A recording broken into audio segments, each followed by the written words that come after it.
In this video, we're going to take you through the Only Van's personal story of how we escaped the 9 to 5 to being full-time digital nomads. Do you think you could be a full-time digital nomad and travel around Europe and Morocco in your motorhome? If you could, let us know in the comments below. So I guess our story might be a little bit different to other people's, but me and Lisa, before we met, we were in relationships with other people, but obviously we decided we wanted to be with each other. So then what we decided to do is that Lisa had a stressful job in Scotland, I had a stressful job in the Northwest, and we decided that we wanted to have a less stressful life and like literally escape the 9 to 5. We wanted to go and be campsite wardens, and that was ultimately what we wanted to do. So the first stage of that was sort of getting rid of a lot of the possessions which we had, and we decided we were going to start off by getting a caravan on a seasonal pitch. But whilst on that seasonal pitch, not long after we'd been on there, we found out that we had a little Rory on the way. So that put a little bit of a spanner in the works, but what we decided to do was try and find alternative ways that we could try and work without having the stressful jobs that we had at that time. So I left my job in Greater Manchester and I was lucky enough to get a job with the wonderful A&E Leisure based in Northwich. We were then waiting for Mum to finish her maternity leave so we could decide what was going to be the plan for Mum. But it was what happened over those coming months that shaped the rest of our lives forever. So we had some real complications with Rory's birth and he ended up being delivered 8 weeks early. So then any plans that you've got at that point go completely on the back foot, because the most important thing is making sure that Mum and baby were fine. But after a few weeks of intensive care, fortunately we got Mum and baby home, and that was at the end of September. So because of the trauma that we'd experienced at that time, we all decided collectively that we were going to have a little bit of a sabbatical from work. So we knew we had the camper van, we had a little bit of savings, so then we decided that from that January we were going to try and travel as long as we could around Europe and wherever else we may go. So we had plans to try and be away for the best part of 12 months, but once again, things like that don't always go to plan.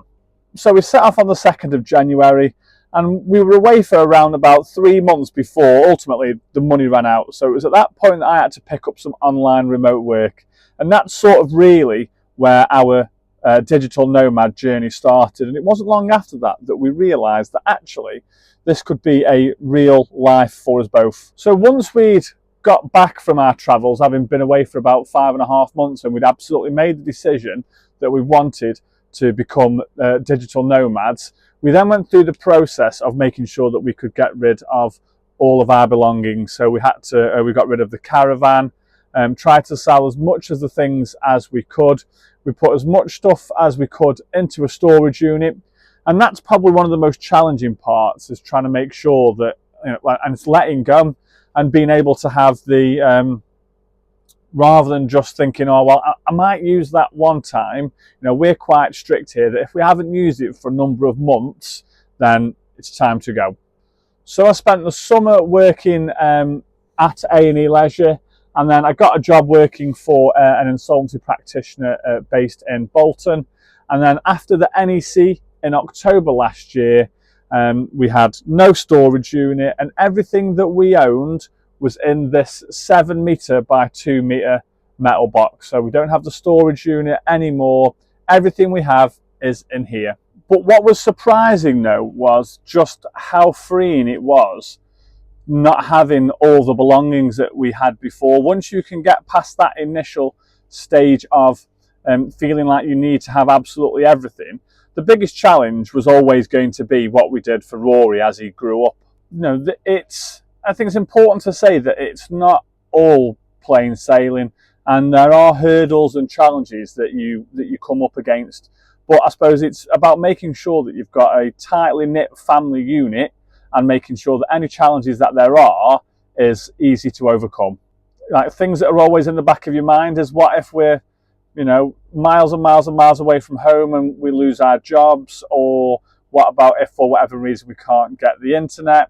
But once again, you start building up a little back catalogue of solutions and plans and things like that that you can do if you do come up against those huge obstacles. But then it's laptops out and it's work time.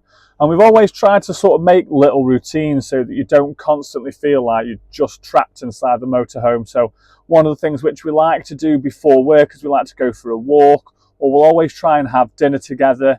So it's about trying to make sure that even though you're not bound by the same routines as at home, there are still elements of routine that you're adhering to. The evening times, like I say, especially where we are at the moment, which is in Morocco, sometimes the evenings are still quite cool, but once again, you're still doing things that you wouldn't necessarily be doing if you were stuck back in Stoke or back in Manchester doing it at home. So, you know, once again, in the evening, sometimes we'll go for a walk, or we'll go out for something to eat, or we'll go and spend the evening on the beach.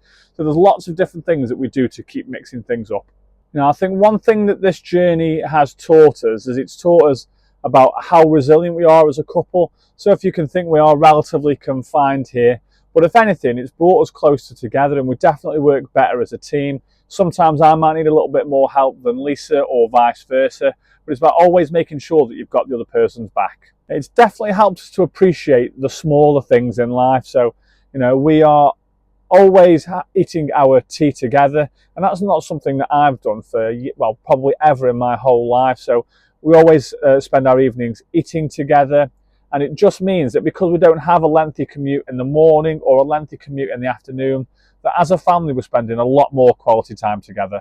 And definitely on a professional level, with the work that I do now with A&E Leisure, it's definitely allowed me to be more creative, and I think for me, I enjoy working in this environment. It just means that in the summer, I'm working so hard to make sure that this time in the winter, I have a little bit more relaxability. And what we have learned is that it's not about having no responsibilities. It's about us as a family making a conscious decision to do what makes us as a family the happiest. And for those of you that are genuinely considering this type of lifestyle, here's a couple of top tips that I would absolutely 100% recommend.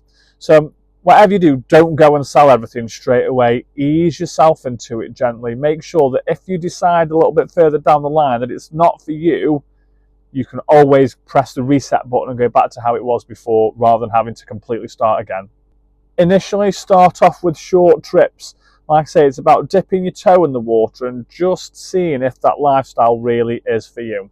Always plan to have a little bit of money in a savings pot, because what you don't want to do is you don't want to be in the middle of nowhere and then all of a sudden something goes wrong and you're in a position where you can't get yourself right again.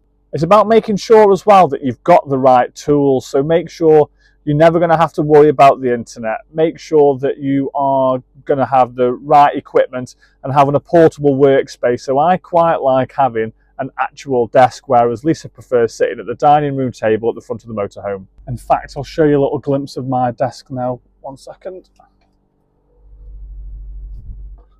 So like I said, I like to have a proper desk and a nice chair. So for things like the internet, it's always important to make sure you're going to have a service that works. So for us personally, we've had Starlink now for a little over 6 months, and we've found that that gives us really good, reliable internet wherever we are. It is quite power hungry, so if you're going to be off grid for a sustained period of time, you might have to think of another plan. But certainly for us, when we're going to spend a bit of time on campsites and driving around and things like that, Starlink's been brilliant for us. So the big question then is, what's next for us as OnlyVans? So certainly for the time being, we've got absolutely no plans to do anything different. The first thing that we've got planned next year is going to be the NEC in February. So we might be flying back to go and attend that and do some awning sales. But after that, around about April time, we're going to get back to the UK. We'll go and work at A&E Leisure again, and Lisa will continue to do her remote work. And then once again, get through the summertime. And then when it starts to get a little bit colder, then we'll look to, move the motorhome on again, and then move towards, well, where we like to spend a lot of our time, which is sort of in Spain and mainly in Morocco. And why would you want to work anywhere in the UK when you could be here in the beginning of December? Well, thank you for watching. I hope you've enjoyed our story. Any questions about being a digital nomad or travelling full-time on your motorhome, give us a shout.